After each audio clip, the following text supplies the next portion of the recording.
Legal Momentum supporter, Kathy Zachem, who will introduce our next honoree.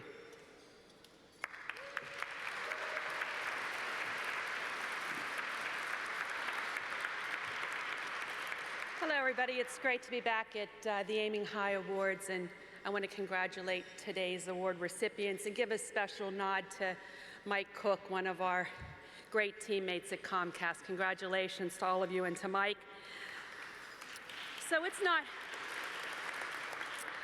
it's not easy to find a friend who knows what you're going to say before you say it, who's right there alongside you to fight your battles, who surprises you with a little girly gift just when you need it, or who's there to listen to you when others are driving you crazy.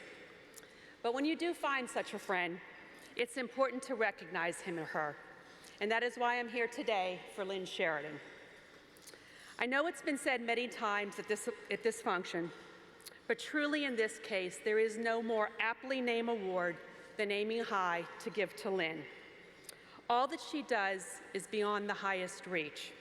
From her fantastic lawyering, to her commitment to her 3 wonderful boys and her husband Mark, to her love of her synagogue and the larger community around it, to the pride that she has for her parents who taught her to be strong and confident. In all of these, Lynn excels. She never disappoints, and she always goes the extra mile. Now, you in the audience have a choice at this point in the program. You can either turn to page 15 and read Lynn's interesting description, or you can listen to me, and I'll tell you some secrets. Your choice. So even in her lighter moments, Lynn is what I like to call revved up. For example, when she gardens, which she loves to do, she gardens like no others. So much so that she recently injured herself while gardening using sharp shears because she could not see what she was doing when she was trying to get the planting done late one night in the pitch dark. No exaggeration, pitch dark.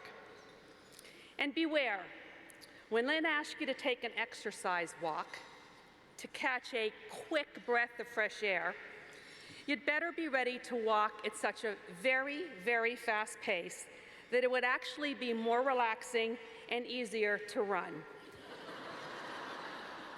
Plus, add on to that walk, jumping on and off miscellaneous park benches along the way, or stretching your body into various uncomfortable positions using some fallen tree branch that she somehow turned into a piece of exercise equipment along the way. And Mark, you know I'm not exaggerating. She also puts any multitasker to shame.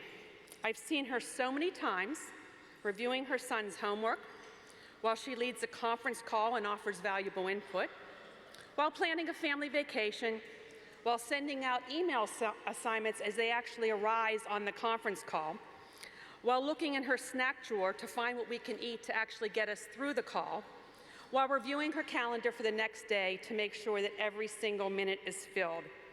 Her computer screens, plural, in her office give you a really big headache. And to be in her office while all this is happening is simply frightening. Once, and this is no joke, honest, while we were on a particularly long and frustrating conference call, she actually found a website where we could personally design our own shoes. Lynn, during that call, we both designed 2 pairs, and then she had them sent overnight. And then, as always, she didn't miss a beat on the call, and she rendered perfect advice. By the way, we giggled that next morning every time somebody complimented our shoes. Seriously, though, in closing, I don't want this important point to be lost. Lynn is the finest lawyer I've ever come across. She is so darn quick. She improves all of our work, and she always encourages us to do the right thing. We at Comcast NBC Universal know how fortunate we are that she's on our team, and we're so very proud of her today. I'm honored to introduce my friend and coworker, Lynn Charytan.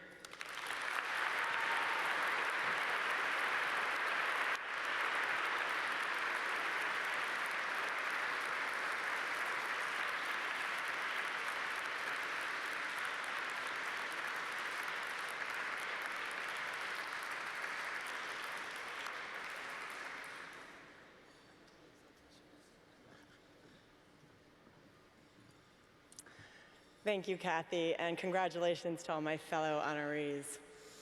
So when I was contacted about this award, I thought for a few days, I have stories about making it as a lawyer, but do I really have a story about making it as a woman? But then I began reflecting on all the many, many times I've been the only woman at the table or the only woman on the team throughout so much of my career. And I'm no shrinking violet, as I think those of you who know me might agree, but it matters. So just as an example, here's the kind of thing that happens when you are the only woman in the room. Not that long ago, when I was still at my law firm, I was working with a big team of lawyers on a national security deal, all men. And at the end of this long, grueling day, the lead partner at the host law firm, Wilmer, don't worry, it was not us, said, okay, we all need a drink. So they rolled out this cocktail cart with all these beautiful bottles, and we're all fixing ourselves a drink. And then the door bangs open, and this very well-known Washington, D.C. lobbyist strides into the room, looks around without really registering me, and he shouts out in this booming voice, "All right, guys, we got ourselves some booze. Now let's get ourselves some women." So, yeah, I raised my hand. I said, no, you got one already. Right here.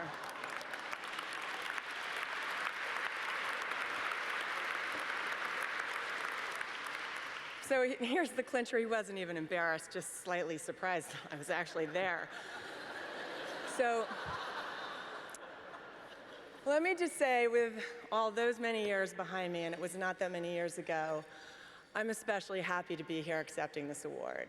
I'm also thrilled that in the past few years at Comcast, I've had the pleasure of having more female colleagues than I've ever had before, and particularly spectacular ones.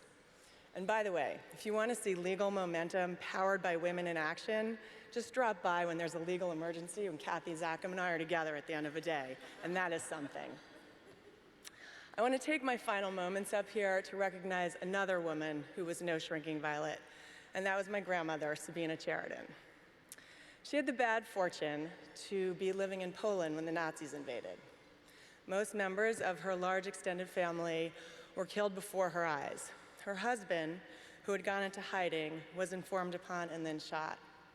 And she was then utterly alone in a hostile world with her very young child, my father. Somehow, she made the decision to try to survive.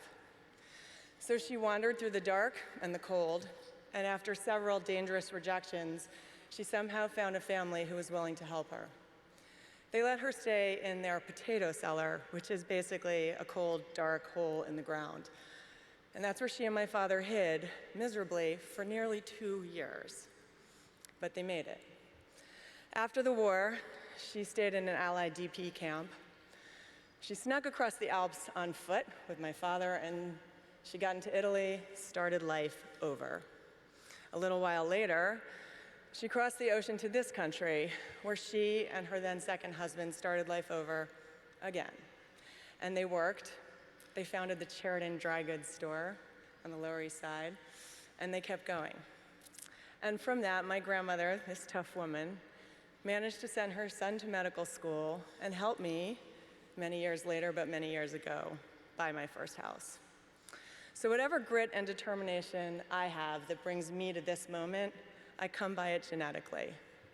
My grandmother's gone now, but just imagine for a moment what she could have done in a time and a country with the opportunities and the privileges that she managed to make sure I had. They didn't hand out awards for surviving, but this one is hers. So on her behalf, I thank all of you, Legal Momentum for this honor, my dear friends and former partners at Wilmer, my friends at Davis Polk for nominating me for this honor, and my great big Comcast family for all the support, opportunity, and friendship you have given me. And finally, my husband, Mark, for always being by my side. Thank you.